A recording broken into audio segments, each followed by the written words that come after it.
It is said that a fine pot of tea can tell the story of a lifetime. I have believed this for 70 years. But today, the tea in my hands would tell a story of death. The air in my tea house, the hall of serene mind, was thick with the scent of sandalwood and the earthy aroma of a 30-year-old puer I had been aging. The afternoon sun filtered through the paper screens of the windows, painting trembling stripes of light on the wooden floor, like the fingers of a ghost searching for something it had lost. Before me sat 5 guests, collectors whose collective wealth could buy this entire street, but in this space, they were merely listeners. They were silent, holding their breath, their eyes fixed on my hands. They had not come to drink tea. They had come to witness a legend, to touch a piece of a past that was quickly fading. They had come to watch me, Chen Yong'un, the last tea master of my lineage, perform a ritual the modern world had all but forgotten. And then, into the heart of that sacred space, Wang Lei, the disciple I regarded as a son, entered. He wore a traditional long gown of indigo blue, his tall frame moving with a practiced grace. His handsome face was a mask of the familiar reverence he had perfected over 10 years of studying under me. He moved silently, as if afraid of disturbing the spirit of the tea. "Master," he said, his voice as soft as silk, "Mr. Lai has arrived." I did not look up, merely offered a slight nod. His presence, though flawless, sent a small ripple through my state of calm, a ripple I could not name. Mr. Li, a renowned real estate tycoon, was the guest of honor. He entered, and with him came an aura of power and money, a scent foreign to my tea house. Wang Lei quickly stepped forward to take the man's cashmere coat, his mouth a fountain of flattering words about Mr. Placenov. Li's business acumen. I only nodded in greeting. To me, before a fine pot of tea, all men are equal. Money could buy tea leaves, but it could not buy their soul. I began the ritual. My old hands moved with a rhythm embedded in my very bones. Every movement, from warming the Black Dragon Yixing teapot, to awakening the dormant leaves, to the moment the hot water flowed like liquid jade from the fairness pitcher into each cup, was the crystallization of 60 years of practice. Not a single drop was spilled, not a single jarring sound was made. There was only the gentle murmur of water and the unfolding aroma of the tea, telling its story of misty mountains and the hands that had plucked it for Mr. Compend. Lai, I chose the hidden dragon cup from my collection, a masterpiece of Qing dynasty porcelain, its crackled glaze like the scales of a dragon concealed in the clouds. I placed it on the Zaitan wood tray and presented it to him with both hands. "Sir, I invite you," I said, my voice calm. Mr. Lai smiled with satisfaction, the smile of a conqueror who had just acquired a treasure. He lifted the cup, his thick fingers, adorned with a jade ring, looking clumsy and out of place against the cup's delicate elegance. He brought it to his nose, inhaling the fragrance deeply. "Truly, your reputation is well earned, Master Chen," he boomed, his voice shattering the tranquility. "This aroma. It could cleanse the dust from any soul." And then he drank. Just one sip. In that moment, time seemed to freeze. The smile on Mr. Li's face became rigid. His eyes bulged, staring at me with a look of horror, confusion, and utter disbelief. The hidden dragon cup fell from his hand, shattering on the wooden floor. The sharp, piercing sound ripped through the room like a final scream. Mr. Li clutched at his throat, his body convulsing violently, his legs struggling to support him. He collapsed forward onto the table, upending the entire tea tray. The amber liquid of the tea mixed with the dark blood trickling from the corner of his mouth, creating a grotesque painting of death. A horrific silence enveloped the room. The other 4 guests were frozen, their faces as white as paper, their gasps trapped in their throats. And amidst all the chaos, I saw Wang Lei. He stood in the corner of the room, one hand covering his mouth, his eyes wide in a perfect portrayal of shock. But I had seen it, for a fraction of a second, just a heartbeat, before that performance of horror began. I had seen something else in his eyes. A cold glint, a flicker of cruel satisfaction that passed as quickly as a demon's blink. It was gone instantly, but I had seen it. The eyes of a tea master are trained to see the most subtle details, and I had seen it. "Master," he stammered, his voice trembling as he moved toward me. What have you done?" That question was not one of shock. It was an accusation, wrapped in the guise of concern. The wail of police sirens tore through the air from a distance, growing closer with unnatural speed. And I knew, in the story of death that my tea had just told, I was the main character, but I was not the killer. I was its first victim, and the murderer was standing right before me, playing the part of a grieving, loyal son. The walls of the interrogation room were the color of cold ash, a flat, soulless gray that reminded me of tea leaves that have been over-roasted, ruined. rendered worthless.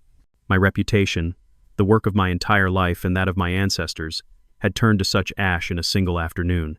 The room smelled of stale cigarette smoke and desperation, a nauseating contrast to the clean scent of sandalwood in the Hall of Serene Mind. "Master Chen," said Chief Inspector Wu, his voice a dispassionate monotone, like a machine. He was much younger than me, perhaps in his early 40s, but his eyes held the weary lines of a man who had seen too much of the world's deceit. He did not call me suspect, nor did he call me sir. Master, was it a sign of lingering respect, or a subtle way to remind me of the status I had just lost? Let's go over it one more time. You, and only you, handled the tea set from beginning to end, correct? Yes, I answered, my own voice as flat as the surface of a still pond. I had practiced serenity my entire life, and even now, as a storm raged within me, I maintained a calm exterior. That is the rule. Only the tea master may touch the implements during the ceremony. It is a sign of respect for the tea and for the guest. Respect? He allowed a small, almost invisible smirk to touch his lips. And the poison, he continued, turning a page in the thick file before him, cyanide, a highly concentrated dose. Our forensics team reports that it was in the victim's teacup. Traces of it were found on the porcelain shards. I closed my eyes, the image of Mr. Lai falling, replaying again and again in my mind like a broken film. I did not do it. My voice remained unchanged, but inside, every cell in my body was screaming that truth. Then who did? Chief Inspector Wu leaned forward, his sharp eyes like daggers boring into me. In that room, who had the opportunity? Who had the motive? Everything points to you, Master Chen. Everything. I remained silent. What could I say? That I saw a cold glint in the eye of my most beloved disciple. That the police sirens had arrived far too quickly, as if someone had been waiting to make the call?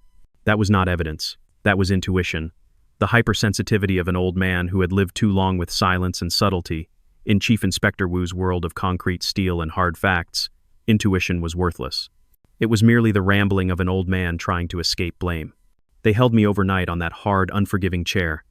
The next morning, the door opened, and Zhao Ling, Mr. Lai's daughter, entered. She wore a perfectly tailored black business suit, her hair pulled back in a severe bun with not a single strand out of place.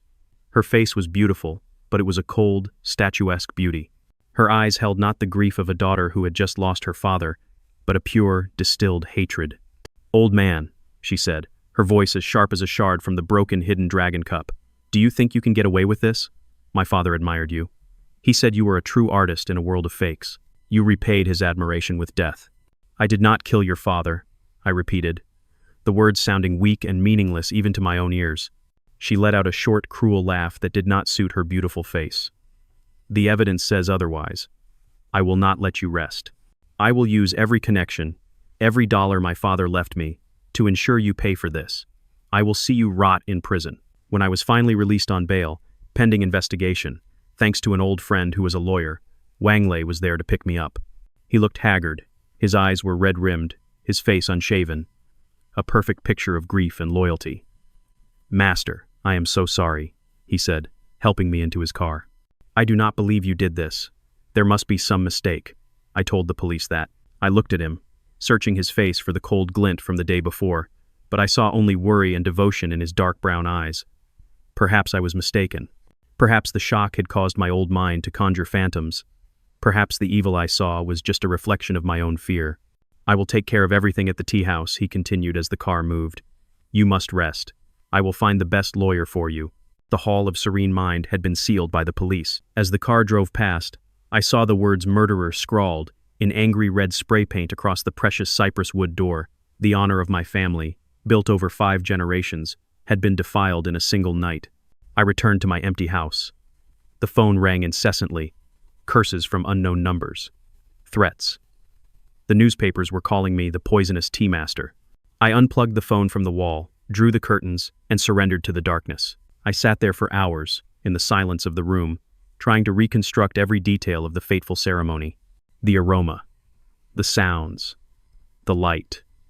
Everything had been perfect, exactly as it should have been. But there was something small. I slowly unfurled my right hand, staring at the worn lines on my palm. I recalled the sensation as I lifted the hidden dragon cup from the tray. It was the same cup, the same shape, the same weight. But the glaze beneath my fingertips, it had felt slightly different. Not rough, not slippery. It was just different. A variance so subtle that perhaps only my hands, which had touched tens of thousands of teacups, could have detected it. It was like a very fine dust, an almost imperceptible friction. It was like a discordant note in a perfect symphony, a note that no one else heard. And I knew it was not a phantom. It was real. And it was where the answer was hidden. My home, once a sanctuary, was now a prison. Its quiet walls seemed to press in on me. I dared not step outside. The world beyond my door held only judgmental stares and accusatory whispers. I lived with ghosts. The ghost of my late wife, who used to say my hands could heal any sorrow, the ghost of Mr. Li, with his final, horrified gaze, and the ghost of my own ruined reputation, which lurked in every shadow. I no longer prepared tea. How could I, when my art itself had been twisted into a murder weapon? Chief Inspector Wu visited me a week later, unannounced. He was not in uniform, just a simple jacket. He carried a container of takeout food from a small neighborhood restaurant. "Eat something, Master Chen," he said, his tone less like a policeman and more like a concerned neighbor. It held a note of weariness. "I have no appetite." He sat in the chair opposite me and opened the container. The smell of braised pork and stir-fried vegetables filled the air, but I felt nothing. My stomach was a stone. "We still haven't traced the source of the cyanide," he reported, picking up a piece of meat with his chopsticks. "No traces in the tea house, other than on that cup. No suspicious transactions in your accounts. No clear motive. But everything still points to you. I have told you. I am innocent." He sighed, a heavy, tired sound. "My belief is irrelevant. Evidence is what matters. And right now, you are the only one who had the opportunity. Zhao Ling is putting immense pressure on my superiors. She wants us to formally charge you immediately." He paused, looking at me. "If you have anything to say, now would be the time." I looked into his eyes, searching for a glimmer of trust, but saw only cool professionalism. I could not tell him about the feeling of a glaze. He would think I was inventing fantasies. After he left, I sank back into my thoughts. The sensation of that teacup returned, again and again. It was not a hallucination. My hands were my tools, my legacy, my very soul. They did not lie. I had to confirm it. I had to touch it again. I needed to go back to the hall of serene mind. That night, I did something I never thought I would do in my life. I slipped out of my house like a thief. The Shanghai sky was starless, glowing with the dull orange haze of the city's lights. I put on an old cap, a surgical mask, and blended into the shadows. My tea house, located in a quiet alley, now looked desolate. The yellow police tape was still stretched across the entrance, like a talisman warding off evil. I went around to the back, to a small window in the storage room whose latch, I knew, had long been loose. Inside, the air was cold and stagnant. The familiar scent of sandalwood was gone, replaced by the smell of dust and neglect. Faint moonlight streamed through the window, turning the furniture into strange, monstrous shapes. The spot where Mr. Li had fallen had been cleaned, but I could still feel an invisible stain there, a shadow that would never fade. I walked to the display cabinet. All the precious tea sets had been confiscated as evidence, the empty shelves like hollow eye sockets. But in the corner, on a low stool, sat a wooden box the police had overlooked. It was not a tea set, just a simple, old box.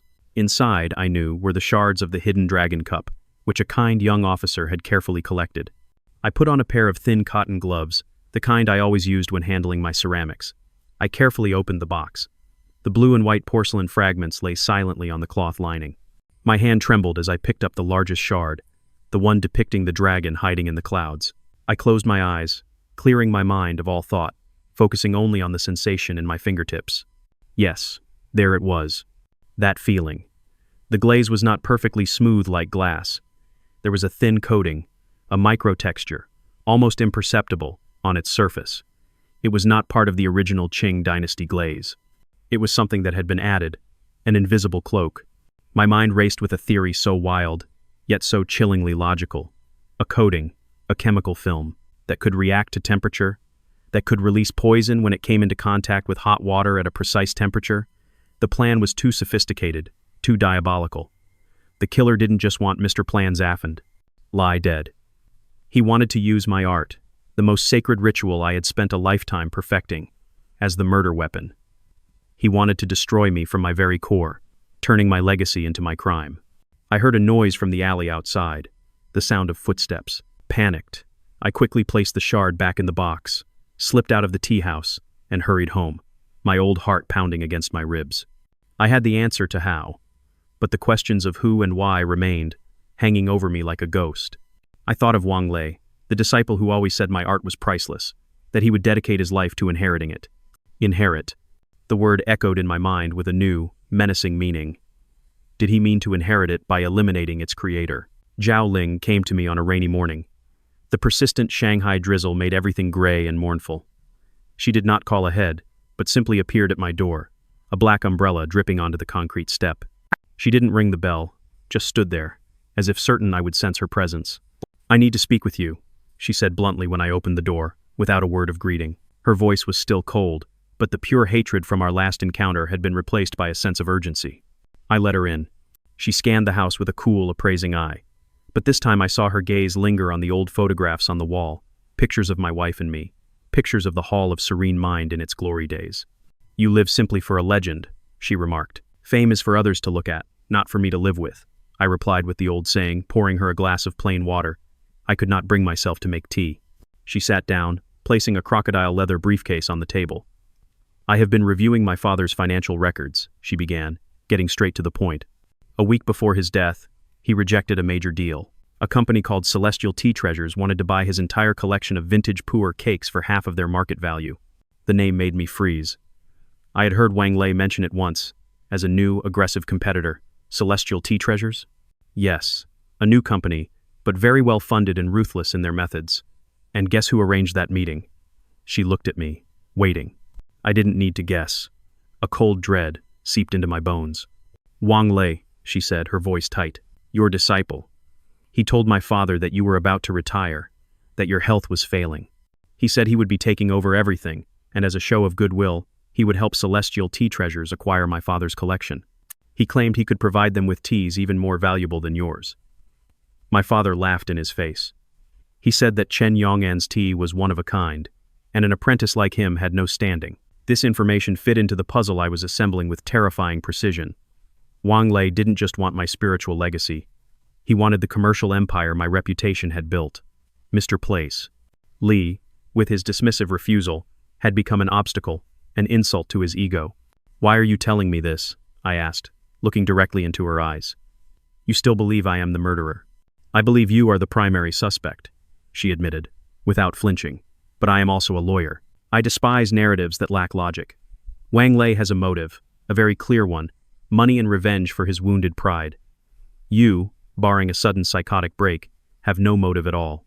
Yet all the evidence still points to you. That is what bothers me." "Evidence can be manufactured," I said, my voice low. "A perfect trap always points to the innocent. Let's talk about the teacup." I told her my theory, about the invisible glaze, the strange feeling beneath my fingertips, the possibility of a heat-activated poison. She listened intently, her intelligent brows furrowed. The initial skepticism on her face was gradually replaced by intense concentration. "A poison glaze. Activated by heat?" she repeated, not mockingly, but analytically. "It sounds like something from a science fiction movie." "Art is sometimes more wondrous than fiction, and so is crime," I replied. "Only a true tea master, one who can control the water temperature to a single degree, could have activated it so perfectly and unwittingly. That is why the trap was designed for me. It turned my very skill into the weapon." Zhao Ling was silent for a long time. The rain tapped a rhythm on the roof. I could see a fierce battle being waged behind her cold eyes. The battle between her hatred for the man she believed killed her father and the instincts of a lawyer seeking a logical truth. Finally, she exhaled a long breath. "Your theory is insane, but it is the only thing that explains why there were no traces of poison anywhere else. It explains why everything was so suspiciously perfect." She stood up, pacing my small living room. "I don't trust you, and I don't forgive you for my father dying in your tea house. But I want the truth. If Wang Lei is the mastermind, I want him to pay." She stopped and looked at me, her gaze sharp. "We need proof, physical proof of this glaze, and proof that connects it to him. So," he began. "So, for now," she interrupted, "we are partners. A partnership based on a mutual objective, nothing more. But remember this, Master Chen, the moment I have enough evidence against Wang Lei, If I discover you were involved in any way, I will personally send you to prison and throw away the key. An alliance forged in suspicion and hatred. How ironic. But in these circumstances, it was all I had. A single ray of light in the oppressive darkness that had enveloped me. Our partnership began in silence and mistrust, like two spies from opposing sides forced to work together. We didn't meet at my home or her office. Instead, our rendezvous points were obscure cafes and park benches at dusk. Zhao Ling worked her way, phone calls to contacts I would never know, encrypted emails, deep dives into the digital world of celestial tea treasures and Wang Lei's financial activities. I worked my way, meditation and reminiscence, trying to sift through years of memories of Wang Lei, searching for a sign, a word, an act that I had overlooked. "We need a sample of that glaze," Zhao Ling said during one secret meeting. She was nervously stirring her black coffee, a habit of hers. "Without it, everything is just speculation in court. Your word, as respected as it once was, is not scientific evidence. The police have the shards," I reminded her. "We cannot get to them. Then we need something similar. We need to know what substance he used, where it came from." A thought sparked in my mind, a memory obscured by the chaos of the past weeks. "The research room," I said. "In my private study at the tea house, there is a smaller room in the back. It's where I experiment with new teas, new roasting and scenting techniques. It's like a private laboratory. Wang Lei is the only person besides me who knew about it. He has a key. You think he might have hidden something there?" Zhao Ling asked, her eyes lighting up. "I don't think so. He is too careful to leave evidence at the scene, but he may have left a trace, something the police weren't looking for. A scent." Zhao Ling frowned. "A scent?" The police searched the entire tea house with sniffer dogs. Sniffer dogs are trained for explosives, narcotics, or common chemicals. They are not trained to find a rare herb. And the officers, they search with their eyes. "I search with my nose," I said, the confidence of a master craftsman slowly returning to me. A tea master's nose can distinguish hundreds of different aromatics, from the smell of damp earth in a specific mountain region to the smoke of a rare wood. A foreign scent, no matter how faint, would not escape me. That night, we returned to the Hall of Serene Mind. This time, Zhao Ling didn't just disable the alarm system. She seemed to take remote control of it. She possessed skills that made me wonder what kind of law she truly practiced. My study was intact, but it felt alien. Everything was arranged too neatly, too perfectly, unlike my usual organized chaos. It was the neatness of someone trying to hide something. I went straight to the small research room in the back. The wooden door was unlocked. Inside was like an ancient apothecary's laboratory, with small copper roasting pans, cast iron kettles, and dozens of ceramic jars containing various herbs, each labeled with my own calligraphy. I stood in the middle of the room, closed my eyes, and took a deep, slow breath, filtering out the familiar scents. The aroma of pu'er, the faint fragrance of sandalwood, the earthy smell of dried ginseng roots. They were all old friends. But there was another, a very faint scent, almost faded, like a ghost, a pungent, slightly acrid smell with an artificial sweetness, hiding behind the scent of ginkgo leaves. It did not belong here. It was an intruder. I opened my eyes and walked to the herb shelf. I ran my hand over the ceramic jars, reading the labels I had written myself: licorice root, ginkgo, goji berry, and then I stopped. A black ceramic jar with no label was pushed deep into the back corner, almost completely obscured by a larger one, a rare oversight or a deliberate concealment. I carefully took it out. It was heavier than I expected. I opened the lid. Inside were thin slices of a dried, pale yellow root. I brought it to my nose. This was it. The scent. Much stronger. "What is this?" Zhao Ling whispered, having appeared silently behind me. "Huang Jingkao," I answered, a chill running down my spine, or as some call it, demon's tear. An extremely rare herb, and extremely toxic if not processed correctly.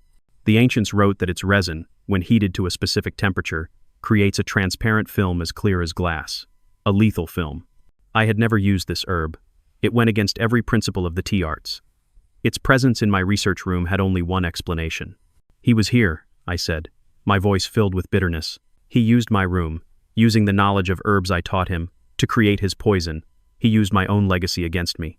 Zhao Ling said nothing, but quietly took out her phone and photographed the jar from every angle. "We have something now," she said after a moment, "but it's still not enough to convict him. He could claim it was yours. We need to prove he put it here, and that he used it to coat the cup. He is very arrogant, I said, a plan beginning to form in my mind, sharp and clear. The arrogance of an artist for his work. He would not discard his masterpiece. I am certain he has kept the other poisoned cups, as a trophy, a testament to his twisted genius. We have to find them, Zhao Ling concluded, her eyes flashing with cold determination. Yes, I agreed, feeling a new surge of energy flow through my old veins. We have to enter the tiger's den. Wang Lei's celestial tea treasures was located on the 48th floor of a glittering skyscraper of glass and steel in the Pudong Financial District, a world away from my quiet, traditional hall of serene mind. My tea house was an oasis of tranquility. His was a fortress of ambition. It was sleek, modern, with glass walls and color-changing LED lights. It sold tea, but it was really selling luxury, a brand, a name he was trying to build on the ashes of my honor. He has a private office on the top floor, Zhao Ling said, pointing to a building blueprint on her tablet. We were sitting in an unmarked car parked on a quiet side street, observing the tower from afar. Security is tight. Facial recognition in the elevators, motion sensors in the corridors, electronic locks that require both a keycard and a fingerprint. There is always a way, I said, my eyes still fixed on the tower. Every building has a weakness, just like every man. This building's weakness, as I recalled from Wang Lei's own boasting, was a small garden on the roof. He had spent a fortune creating a tea garden in the clouds, where he grew a few rare tea plants to impress his business partners. And to maintain that garden, there had to be a service access route, a path for gardeners, not for men in suits. A path that led from the roof directly down to the top floor corridor. A humble path that a man like Wang Lei, with his focus on appearances, would never pay attention to. We acted that night. The Shanghai skyline was ablaze with a million lights, but we moved in the shadows. Zhao Ling, with the skills of a movie spy, handled the external cameras and the elevator system with a small, compact device. We took the service elevator to the roof. I, with the agility of an old man who had spent a lifetime practicing balance and stillness, scaled a low wall and led her to the damp, dark service corridor. Wang Lei's office was vast and cold. Everything was polished metal and black glass. There was no warmth of wood or ceramic. On the walls hung not calligraphy scrolls, but framed articles praising him, the tea prodigy, the worthy successor, a new wind for the Chinese tea arts. Where would he hide it? Zhao Ling whispered, moving as silently as a cat. I looked around. An arrogant man like Wang Lei would not hide his trophies in a safe. That was the act of a man who was afraid. He would want to display them, in a subtle way, so that he could admire them every day, so they could remind him of his victory. My eyes fell upon a large, white-lit glass cabinet where he displayed his collection of tea sets. Most were modern, expensive, but soulless. But on the very top shelf, separate from the others, was a crimson brocade box, a red of power and of blood. Up there, I pointed. Zhao Ling pulled over a leather chair. She carefully opened the brocade box. Inside, nestled on a bed of golden silk, were 3 porcelain teacups. In shape, they were perfect replicas of the hidden dragon cup, but they lacked the spirit, the soul of the antique. They were empty vessels. I put on my gloves and carefully lifted one. I closed my eyes, running my fingertips lightly over the surface. That glaze, that lethal, skin-crawling feeling, it was here. Photograph them, I said, my voice barely a whisper. A wave of disgust washed over me. He had copied a masterpiece of the ancients, only to turn it into an instrument of death. While Zhao Ling was taking pictures with a silent, professional camera, I noticed a small, black, leather-bound notebook on Wang Lei's desk, right next to a smiling picture of the two of us. The smile on his face in the photo now looked grotesque. Curious. I opened the notebook. It was not a business ledger or an appointment book. Inside were pages filled with Wang Lei's neat handwriting, recording formulas, not tea recipes, but concoctions. Detailed notes on temperature, timing, dosage, pH levels. Demon's Tear, 85 degrees Celsius, 10 minutes, film stable, colorless, odorless. And then, on the last page, I saw a handwritten list that made the blood freeze in my veins. Test subject LVA, beggar at the train station, failure, slow effect. Subject only experienced seizures. Test subject T.Th, elderly lottery ticket seller, success, reaction in 30 seconds after ingesting hot water. And finally, circled in red ink, primary target, LT, Te optimal dosage. Use vintage poo, air, to mask slight bitterness in the perfect plan. He had tested it on other people. Helpless, anonymous people. Mr. Rand. Lee was not his first victim, merely his official one. This monster had turned my art into a tool for serial murder. "We have to go," Zhao Ling urged, her work finished. Her voice was trembling. She had glanced over my shoulder and seen what I had read. We left that place, carrying evidence far more horrific than we had ever imagined. Wang Lei's betrayal was not just against me. It was a betrayal against humanity itself. On the way back, in the silence of the car, Zhao Ling broke the oppressive atmosphere.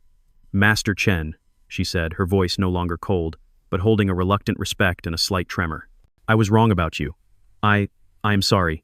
"Do not apologize to me," I replied, my eyes staring into the city's endless night. "Help me make him pay." The evidence was in our hands. The photographs of the 3 replica cups, the copies of the monstrous notebook, and the sample of the toxic herb. We were no longer operating in the shadows. The next morning, Zhao Ling and I went directly to Chief Inspector Wu's office. He examined everything we placed on his desk, his usual calm demeanor vanishing, replaced by a grim expression touched with horror. He flipped through the copied pages of the notebook again and again, stopping at the test subject list, testing on other people. He muttered, his voice tight. "We will immediately cross-reference these initials with reports of any recent unexplained deaths." "He wouldn't have left a clear trail," Zhao Ling said, her voice as sharp as a lawyer in a courtroom. "He's a fox. Those deaths were probably reported as accidents or natural causes due to old age or illness. He chose the most vulnerable victims.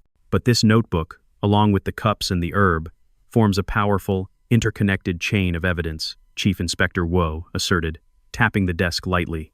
"We have enough for a warrant. We can arrest him now." "No," I spoke up, causing both of them to turn and look at me. My voice was quiet but firm. "Arrest him now, and he will use his money and a team of clever lawyers to deny everything. He will claim the notebook is a work of fiction, an idea for a novel. He will claim the cups were a gift from someone else, and the jar of herbs was left behind by me. It will be a long, exhausting legal battle. We need something undeniable. We need a confession." "Master Chen is right," Zhao Ling agreed immediately. "Circumstantial evidence, no matter how strong, can be twisted by a skilled lawyer. We need to trap him, force him to admit it himself, in front of witnesses, and I know how," I continued. "The plan is clear in my mind as the lines on a tea leaf. Next week, the annual Grand Shanghai Charity Tea Auction will be held at the Grand Shanghai Hotel.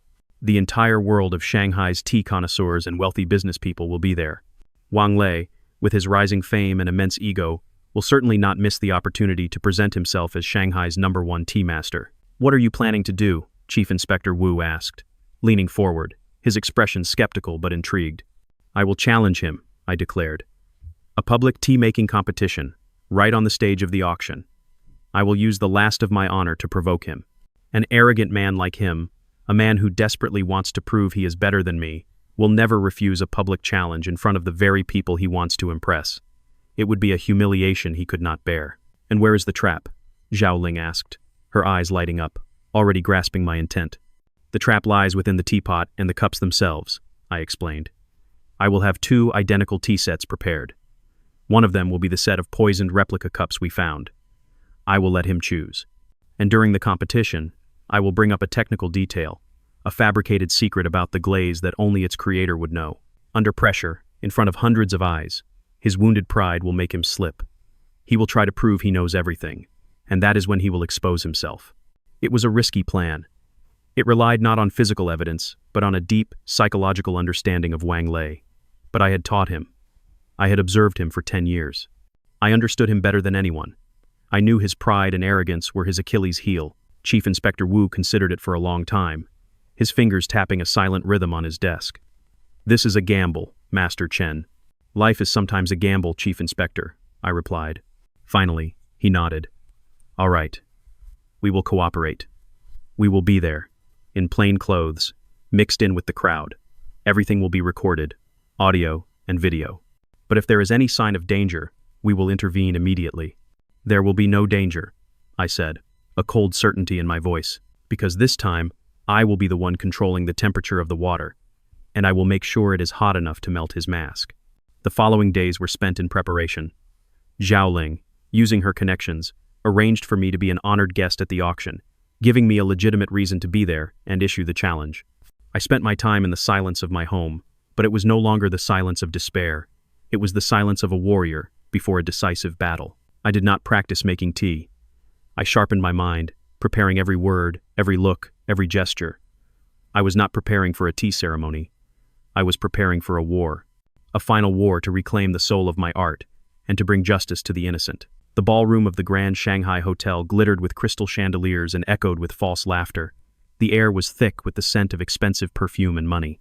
I entered, wearing my simple old gray long gown, my white hair a stark contrast to the fashionable crowd. I was a ghost from a bygone era, wandering into the present. For a moment, all sound ceased. All eyes turned to me, filled with curiosity, contempt, and a touch of pity. Chen Yong'an, the poisonous tea master, the murder suspect, dared to show his face here. Then Wang Lei appeared, like a king in his court. He wore a designer Italian suit, surrounded by a crowd of the rich and powerful, all vying for his attention. When he saw me, a flicker of surprise crossed his face, which he quickly masked with a condescending, pitying smile. He broke away from his admirers and strode towards me. "Master," he said, his voice loud enough for everyone nearby to hear. "How good to see you are well. I was so worried about your health. You shouldn't be in such a loud place." He was playing the part of the dutiful disciple, concerned for his wayward teacher. "I did not come for your false concern," I said, my voice quiet, but carrying clearly through the hush that had fallen around us. "I came to take back what is mine. My honor." I looked him directly in the eye, giving him no chance to escape. "I, Chen Yong'an, challenge you, Wang Lei, to a tea competition. Right here, right now, in front of all the tea lovers of Shanghai. Let us see who is truly worthy of the title of tea master." A shocked murmur spread through the room. A public challenge, according to the ancient unspoken rules of the tea world, was an insult that could not be refused. Wang Lei's face tightened, his smile vanishing, replaced by a mask of barely concealed fury. He was cornered, in front of the very audience he had worked so hard to cultivate. To refuse would make him look like a coward. To accept meant facing me. "Of course, master," he replied through gritted teeth, forcing a smile. "If that is what you wish. I am always willing to learn from you." A stage was hastily set up. 2 tables of dark redwood, 2 identical tea sets placed side by side. One of them was the set of lethal cups, which Zhao Ling, posing as a volunteer from the event committee, had skillfully swapped into place. Everything looked perfectly identical. "I invite you to choose," I said, gesturing to the 2 tea sets, as a sign of respect for my successor. Wang Lei hesitated for a second. He looked at me, then at the 2 sets, trying to discern a trick. Finally, perhaps thinking it was just a mind game from an old man, he chose the set of poisoned cups. His arrogance had led him right into the trap. He believed his skill could overcome anything. The competition began. We were to prepare the same high-grade Tai Guan Yin tea. My every movement was slow, steady, carrying the weight of 60 years of practice. Wang Lei's every movement was fast, precise, and full of showmanship, but it lacked a soul, the connection between the preparer and the tea. "Good tea does not come from the leaves alone," I said, my voice amplified by the microphone, echoing through the silent hall. "It also comes from the teaware. The glaze of this cup, for instance. A good glaze interacts with the tea, enhancing its flavor, like a good friend, but a bad glaze, or a glaze that has been tampered with, will ruin everything, like a traitor." I saw Wang Lei's hand tremble slightly as he poured the water. "The glaze on the original hidden dragon cup," I continued, my eyes locked on him, "has a very peculiar characteristic that took me years to study. It produces a minuscule speck of turquoise at the bottom of the cup, when it meets water at a precise temperature of 88 degrees Celsius. No more, no less. A detail only someone who truly understands it would know. It was a lie. A carefully crafted trap, aimed directly at his pride." Wang Lei froze. He was holding the teapot, and I could see his mind racing. He could not admit he didn't know about this detail. It would prove he was just an imitator, not a true successor. In front of this crowd, it was an unacceptable humiliation. "Of course," he said, trying to sound calm, a sneer on his lips. "That is basic knowledge for anyone who has studied under you." "Is that so?" I challenged, raising my voice slightly. "Then show everyone. Prove you are the worthy successor. Brew the tea at 88 degrees and show us all that turquoise speck." Silence descended. Everyone held their breath, their eyes darting to the digital thermometer on Wang Lei's table. He was trapped. If he brewed at a different temperature, he would admit his ignorance. If he brewed at 88 degrees, the non-existent speck would not appear, and he would be disgraced. His ego was being assaulted from all sides. And that is when he made his fatal mistake. He burst out laughing, a wild, uncontrolled laugh. A turquoise speck? Old man, you are truly naive. You think I don't know? You think you can fool me? There is no turquoise speck. Then how do you know? I asked. My voice as sharp and cold as ice. No one in the world knows about it, because I just invented it. Unless you are the one who created that glaze. A glaze with no turquoise speck, but with poison. The color drained from Wang Lei's face. His arrogance vanished, replaced by panic. He realized he had misspoken, that he had walked right into my verbal trap. That glaze was a masterpiece, he screamed, losing all control, pointing a shaking finger at me. It was perfect. It could kill without a trace. It was supposed to elevate me to the pinnacle. But you ruined everything. You obsolete old man. You don't deserve the legacy. You should have been the one to die, not lie. The confession was out, echoing through the horrified hall. The entire room was stunned into silence. From the corners of the ballroom, plainclothes police officers began to move in unison, converging on the stage. Wang Lei looked around, realizing he was surrounded, but there was no remorse in his eyes. Only the pure, unadulterated rage of a talented but soulless man, defeated by his own hubris. Chaos erupted like a shattered dam. Gasps of horror. The frantic clicking of cameras as journalists, who had sensed a major scandal, swarmed forward. The wealthy guests recoiled, a mixture of fear and morbid curiosity on their faces. The stage of high art had, in an instant, become the scene of an exposed crime. Wang Lei did not resist. He simply stood there, surrounded by police officers, the teapot still in his hand, steam rising from its spout like a departing spirit. He let his hand fall, and the pot clattered onto the table. He looked at me, his eyes burning with a fire of hatred and failure. He had lost, and he knew it. He was not defeated by evidence, but by his own ego. It was all mine, he whispered, his voice hoarse, just loud enough for me to hear above the din, the formulas, the fame, all of it. It should have been mine. Chief Inspector Wu stepped onto the stage, his usual calm demeanor restored. He did not look at me, focusing only on Wang Lei. He took a pair of handcuffs from his belt himself. Wang Lei, he said, his voice clear and firm. You are under arrest for the murder of Li Taipan and for attempted murder. You have the right to remain silent. Anything you say can and will be used against you in a court of law. As the cold steel of the handcuffs snapped shut around his wrists, Wang Lei seemed to crumble.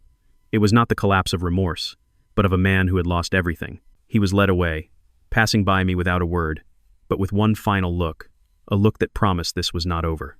In the interrogation room, under the harsh, cold fluorescent lights, Wang Lei no longer maintained his refined, cultured facade. He sat there, his expensive suit now wrinkled, like a dethroned king. And he talked. He told them everything, not with regret, but with a sick, twisted pride in his artistry. He spoke of how he had felt unjustly treated when, after 10 years, I still refused to teach him the final secrets of my family's traditional roasting techniques. He said, I was too old, too obsolete, wanting to bury the legacy with me in my grave. He believed he was the visionary, the one who could commercialize it, bring it to the world, and become a living legend, not a dying one like me. He had spent years secretly researching the demon's tear herb, a knowledge he had gleaned from ancient texts in my own library. He had tested it on homeless people he lured with a few dollars. The notebook was his journal of crime, the scientific research of a devil. Mr. Li was just the final step in his plan, by killing Mr. Li with my own hands. During a tea ceremony hosted by me, he would achieve 2 goals at once. Eliminate a business rival who had insulted him, and eliminate me, the only person in the world who could expose him as a fraud in the art of tea. I calculated everything, he said, his eyes gleaming with a manic light, staring directly at the one-way mirror where he knew people were watching. The temperature, the timing, the reaction. It was a work of art. You have to admit it, master? It was a perfect death, executed by a true artist. I stood outside the interrogation room with Chief Inspector Wu and Zhao Ling, listening to every word through a speaker. I looked at the man who had been my disciple, the one in whom I had once placed my hopes. I did not see a monster. I saw a lost child, a hollow soul, so consumed by ambition and envy that nothing remained but an empty shell. Art gives life, not death, I said to myself, my voice weary. You have learned nothing. When the interrogation was over, I stepped out of the observation room. Zhao Ling was waiting for me in the hallway. She said nothing, only gave me a silent nod. A nod that signified an end, respect, and perhaps a bit of gratitude. No more words were needed between us. The war was over. Her father's blood debt had been paid. Our unlikely alliance had served its purpose. I left the police station late that night. The city of Shanghai was still brilliant with lights, but to my eyes, it was all gray ash. I had won, but I felt no joy of a victor. I felt only a vast, endless emptiness. The legal proceedings concluded with surprising speed. With a public confession and the undeniable evidence from the notebook, Wang Lei was sentenced to life in prison without the possibility of parole. The trial was a mere formality. He did not appeal. Perhaps in some dark corner of his soul he knew he was utterly defeated. Celestial tea treasures collapsed, triggering a cascade of other financial scandals. The name Wang Lei vanished from the tea world, leaving behind only a cautionary tale. The Hall of Serene Mind was returned to me. The yellow police tape was taken down. The murderer graffiti on the wooden door was painted over, but I could still feel it there, an invisible scar carved deep into the grain. I hired people to clean the place. I lit the sandalwood incense again, but the atmosphere in the tea house could never be the same. It was tainted, haunted by a tragedy that could not be erased. My name was cleared. The press, the same people who had called me the poisonous tea master, now lauded me as a hero, a master who had used his wisdom and courage to expose a great evil. They called the story The Tea Master's Revenge. They wrote long analytical articles about the confrontation on the stage, romanticizing it as a battle between good and evil, tradition and depravity. They were wrong. This was not revenge. This was a funeral. A funeral for the spiritual son I had spent a decade nurturing. A funeral for my faith in succession, in the younger generation. A funeral for my own innocence, for not having seen the venomous snake growing in my own house. A month after the verdict, Zhao Ling came to visit me. She didn't call ahead. She was no longer wearing her severe business suits, just a simple beige sweater that made her look softer, more approachable. She brought a box of osmanthus cakes. The police identified the families of the other two victims from his notebook. She informed me as we sat opposite each other in the silent tea house. They were poor laborers, and the deaths of their loved ones had been dismissed as strokes. Now, they finally have an answer. Thanks to you. I said nothing, but quietly went to prepare tea. For the first time in months, I touched my favorite tea set. My hands were still steady, but my mind was heavy. I brewed a gentle oolong, its pure floral fragrance, seeming to try and cleanse the heavy air. "Will you reopen?" she asked after taking a sip. I looked around the familiar space, which had witnessed both the glory and the tragedy of my life. The wooden tables, the calligraphy scrolls on the walls, they were all still there, but they had lost their spirit. "Perhaps not," I replied. "This place has lost its serenity. The art of tea requires a serene mind, and my mind is no longer serene." I poured her another cup, and one for myself. "I once thought my legacy was my secret roasting formulas, this tea house," I said, gazing at the steam rising from the cup, as ethereal as life itself. But I was wrong. A true legacy is integrity, the soul of the tea maker, and sometimes, to protect that integrity, one must be willing to lose everything else.